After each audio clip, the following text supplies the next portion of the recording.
নমস্কার বন্ধুরা, শর্মিষ্ঠার কিচেনে সবাইকে স্বাগত।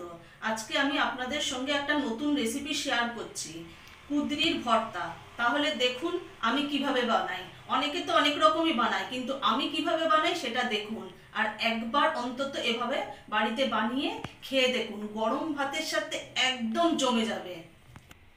এখানে আমি 300 গ্রাম কুঁদরি নিয়েছি। কুঁদরিগুলোকে আমি এইভাবে গোল গোল করে ছোট ছোট করে কেটে ধুয়ে নিয়েছি। কুঁদরির ভর্তার জন্য আমি এখানে নিয়েছি কালো সর্ষে, আর এখানে 4টে কাঁচা লঙ্কা আছে, আর 6 কোয়া রসুন, আর এখানে চীনা বাদাম নিয়েছি। আমি এখানে কাজু বাদাম নিইনি, এখানে চীনা বাদাম নিয়েছি, কারণ চীনা বাদামটা ভাজা থাকে আর ওর মধ্যে লবণ থাকে, তো এর জন্যে মানে ভর্তাটা আরও টেস্ট পাল্টে যাবে। এর জন্য এগুলোকে আমি সব মিক্সিতে পেস্ট করে নেব। আমার মিক্সিং জারটা ছোট, তার জন্য আমি এগুলোকে অল্প অল্প করে পেস্ট করে নেব।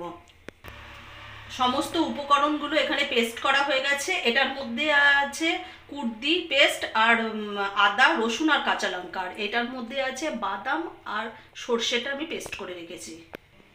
আমি গ্যাসটা ধরিয়ে দিলাম, কড়াইটা আমি বসিয়ে দিচ্ছি। কড়াইতে আমি সর্ষের তেল দিয়ে দিচ্ছি। এই রান্নাটা আমি পুরো সর্ষের তেলেই করব। তেলটা গরম হয়ে গেছে, এখানে আমি ফোড়নে দিয়ে দেবো একটা শুকনো লঙ্কাকে আমি অর্ধেক করে নিয়েছি, আর এখানে কালো জিরে দিয়ে দেবো কড়াইতে। এবার ফোড়নটাকে ভালো করে ভেজে নেব। ফোড়নটা ভাজা হয়ে গেছে, এবার গ্যাসের ফ্লেমটাকে আস্তে দিয়ে আমি এটা যে মিক্সিতে পেস্ট করেছিলাম সেটা আমি দিয়ে দেবো। কড়াইয়ের মধ্যে পরিমাণ মতো নুন দিয়ে দেবো। নুনটা দিয়ে দেওয়া হয়েছে, এবার আমি এটাকে ভালোভাবে নাড়িয়ে নেব। গ্যাসের ফ্লেমটাকে আমি একটু জোরে দিয়ে দিলাম।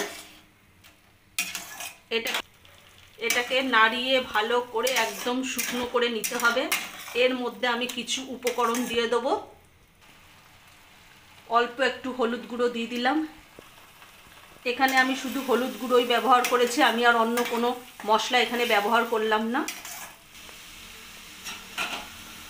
কুঁদরির ভর্তাটা একেবারে শুকনো হয়ে গেছে। এর মধ্যে আমি যে মিক্সিতে পেস্ট করে রেখে দিয়েছিলাম সর্ষে আর চীনা বাদাম, সেটা আমি দিয়ে দেবো।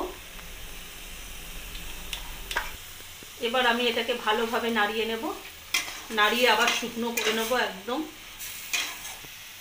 ওপর থেকে একটু চিনি দিয়ে দেবো, আপনারা চিনিটাকে স্কিপ করতে পারেন। চিনিটা দিয়ে আমি ভালোভাবে নাড়িয়ে নেব।